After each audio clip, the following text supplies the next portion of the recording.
मानिक टगोर जी, रेवंत रेड्डी जी, विक्रमा भट्टी मल्लू जी, मधु याक्षी जी, दामोदर नरसिम्हा जी, जन्ना रेड्डी जी, पुन्नला जी, शाबिर अली जी, जीवन रेड्डी जी, उत्तम रेड्डी जी, मोहम्मद अजहरुद्दीन जी, जग्गा रेड्डी जी, भाइयों और बहनों, कांग्रेस के हमारे प्यारे कार्यकर्ता, प्रेस के हमारे मित्रों, आप सबका यहां बहुत बहुत स्वागत, नमस्कार। ये जो आपका प्रदेश है, नया प्रदेश है, तेलंगाना, ये आसानी से नहीं बना था।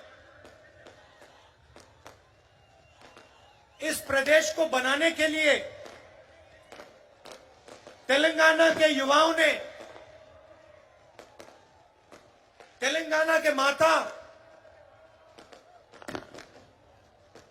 ने अपना खून, अपने आंसू दिए थे। और ये प्रदेश किसी एक व्यक्ति के लिए नहीं बना था, ये एक सपना था, तेलंगाना के जनता का सपना था। 8 साल हो गए। मैं आपसे पूछना चाहता हूं, तेलंगाना का जो सपना था, प्रगति का सपना, उस सपने का क्या हुआ? पूरा तेलंगाना देख सकता है कि एक परिवार को जबरदस्त फायदा हुआ, मगर मैं आपसे पूछना चाहता हूं, तेलंगाना की जनता को क्या फायदा मिला? क्या आपको रोजगार मिला? आज यहां पर किसानों की विधवा स्टेज पे हैं, रो रही हैं। ये किसकी जिम्मेदारी है? और ये अकेली नहीं है, ऐसी तेलंगाना में हजारों बहनें हैं जिनके पति ने आत्महत्या की। किसकी जिम्मेदारी है? ఈ రోజు सपने को पूरा करने के लिए आपने अपना खून, अपने आंसू दिए, आप लड़े, मगर हम भी आपके साथ खड़े थे। कांग्रेस पार्टी ने भी आपके साथ ये लड़ाई लड़ी और अंत में कांग्रेस पार्टी ने और सोनिया गांधी जी ने ये काम पूरा करके तेलंगाना की जनता को दिया। और भाइयों और बहनों, आप ये मत भूलिए, ये काम कांग्रेस पार्टी के लिए आसान नहीं था। कांग्रेस पार्टी को नुकसान हुआ, हमें मालूम था कि हमें नुकसान होने जा रहा है, मगर हम तेलंगाना की जनता के साथ खड़े हुए और हमने मिलकर, आपके साथ मिलकर आपको नया प्रदेश दिया। आपने सोचा था कि तेलंगाना की जनता की सरकार बनेगी, किसानों की सरकार बनेगी, मजदूरों की सरकार बनेगी, गरीबों की सरकार बनेगी। पता लगा जनता की सरकार नहीं बनी। आज तेलंगाना में कहा जाता है कि चीफ मिनिस्टर है, मगर ये चीफ मिनिस्टर नहीं है, ये राजा है। राजा और मुख्यमंत्री में क्या फर्क होता है? मुख्यमंत्री जनता की आवाज को सुनता है, राजा जनता की आवाज को नहीं सुनता है। राजा जो करना चाहता है वो कर डालता है। मुख्यमंत्री लोकतंत्र में भरोसा करता है, मुख्यमंत्री जनता की बात सुनकर निर्णय लेता है। राजा को लोकतंत्र से कुछ लेना देना नहीं। जो राजा के दिल में आता है वो राजा कर देता है। यह फर्क है। छत्तीसगढ़ में हमारी सरकार है। चुनाव के समय हमने 2 वायदे किए थे, बड़े वायदे किए थे।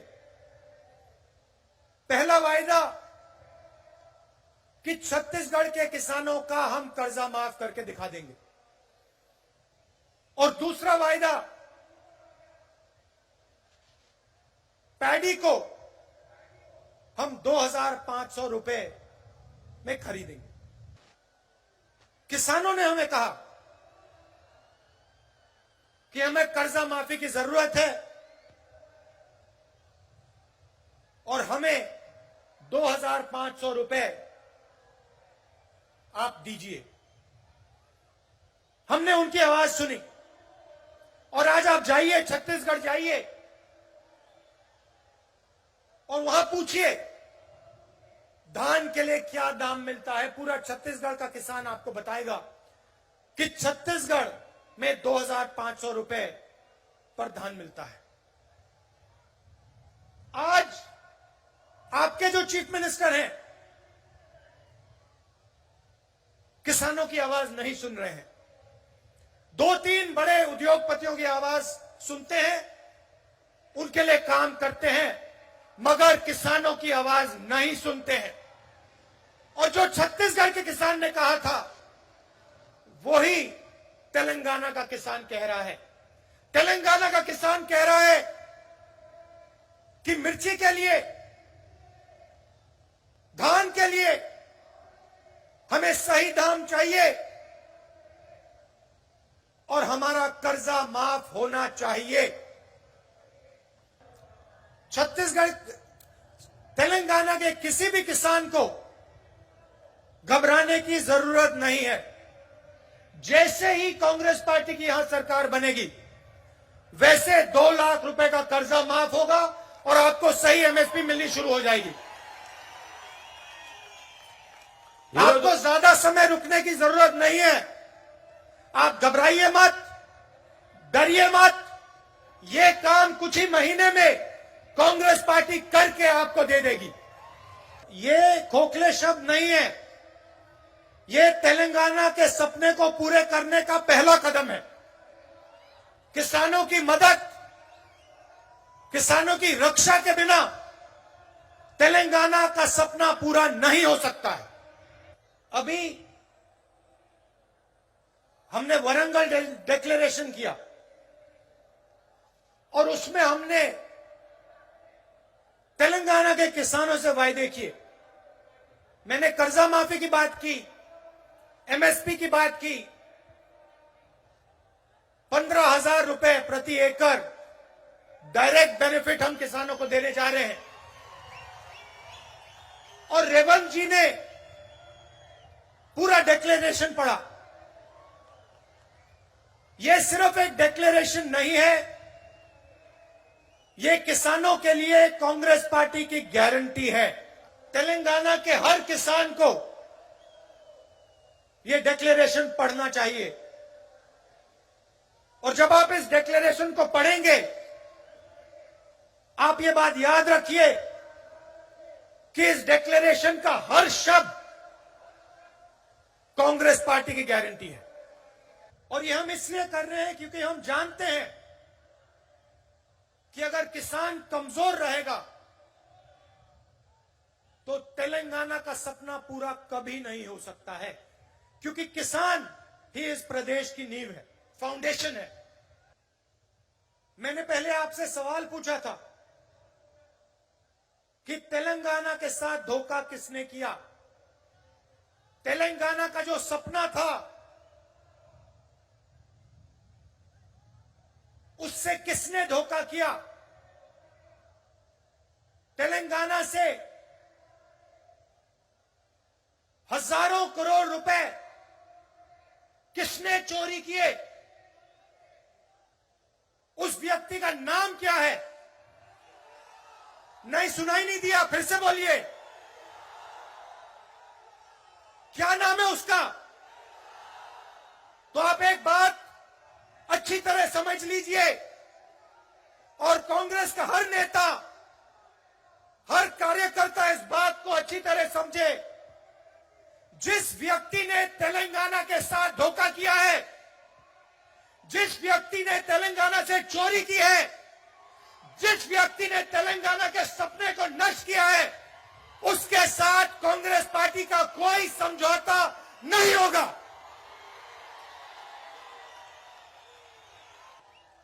और अगर यह सवाल आज के बाद किसी भी कांग्रेस नेता ने उठाया,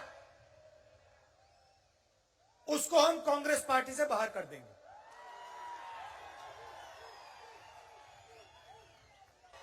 चाहे वो कोई भी हो, कितना भी बड़ा हो, उसको हम पार्टी से बाहर कर देंगे।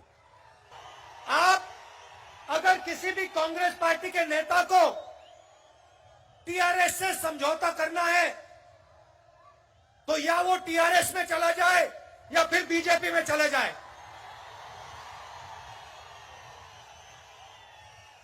हमें उस व्यक्ति की कोई जरूरत नहीं है। మాకు ఆ వ్యక్తి అవసరం లేదు। हम यहां हमारी विचारधारा की लड़ाई है। हम राजा से समझौता नहीं करेंगे।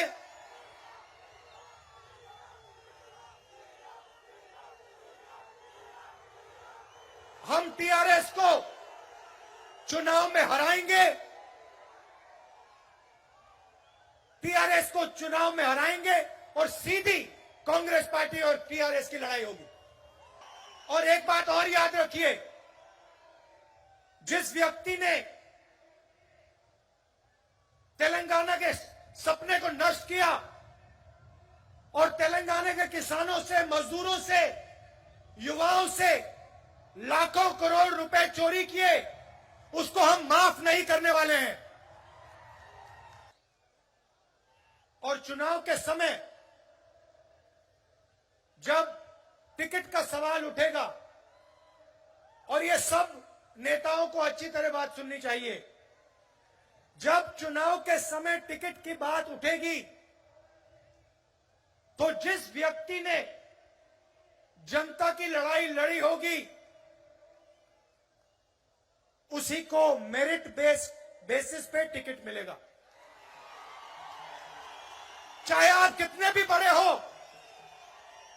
आप कोई भी हो, अगर आप किसानों के साथ नहीं खड़े थे, अगर आप गरीबों के साथ नहीं खड़े थे, तो आपको कांग्रेस पार्टी का टिकट नहीं मिलने वाला है। सोनिया जी ने जब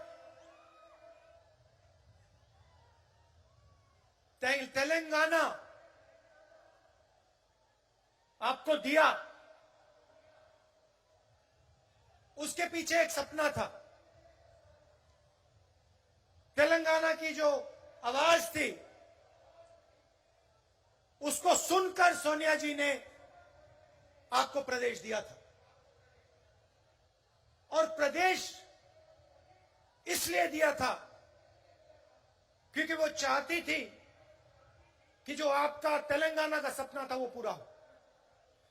वो सपना आपका है, सोनिया जी का है, मगर मेरा भी है। और उस सपने को मैं आपके साथ पूरा करना चाहता हूं। तो जहां भी मेरी जरूरत होगी, जहां भी आप मुझे बुलाना चाहते हो, जहां भी मैं तेलंगाना की मदद कर सकता हूं, मैं करने को तैयार हूं। यह सिर्फ आपकी लड़ाई नहीं है, यह सिर्फ तेलंगाना के किसानों की, युवाओं की लड़ाई नहीं है, यह कांग्रेस पार्टी की लड़ाई है और ये मेरी लड़ाई है। मैंने पहले कहा था कि जो भी व्यक्ति कहता है कि टीआरएस के साथ समझौता होना चाहता है, उसे या बीजेपी में या टीआरएस में चला जाना चाहिए,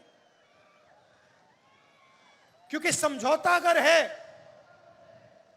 तो बीजेपी और टीआरएस का समझौता है। आप याद रखिए, जब नरेंद्र मोदी जी ने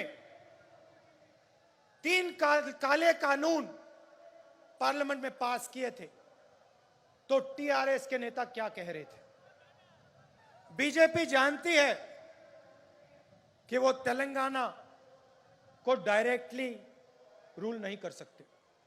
वो जानते हैं कि तेलंगाना में उन्हें रिमोट कंट्रोल की जरूरत है, कि कांग्रेस बीजेपी से कभी समझौता नहीं कर सकती।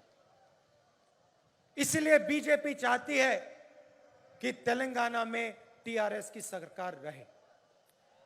और सबूत यह है कि तेलंगाना के चीफ मिनिस्टर जितना भी पैसा चोरी करना चाहते हैं कर सकते हैं, और बीजेपी की सरकार ना उन पे ईडी लगाती है ना सीबीआई लगाती है।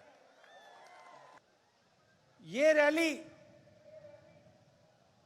किसानों के लिए थी, किसानों को भरोसा देने के लिए थी, वारंगल डिक्लेरेशन के लिए थी।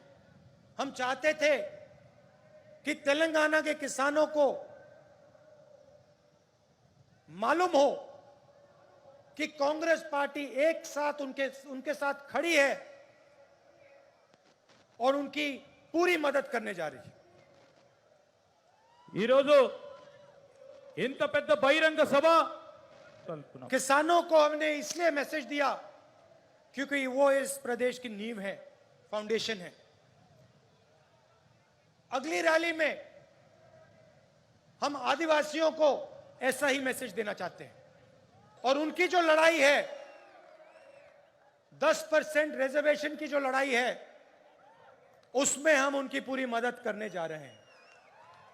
तेलंगाना बनने के बाद आपने टीआरएस को 2 बार मौका दिया, और टीआरएस ने तेलंगाना के जनता को धोखा दिया। अब आप कांग्रेस पार्टी को एक मौका दीजिए और किसानों की, गरीबों की सरकार हमें बनाने दीजिए। कांग्रेस पार्टी ही आपके साथ मिलकर तेलंगाना के सपने को पूरा कर सकती है। आज शाम आप दूर दूर से मेरी बात सुनने आए, इसके लिए आप सबको दिल से धन्यवाद। नमस्कार, जय हिंद। మీరందరూ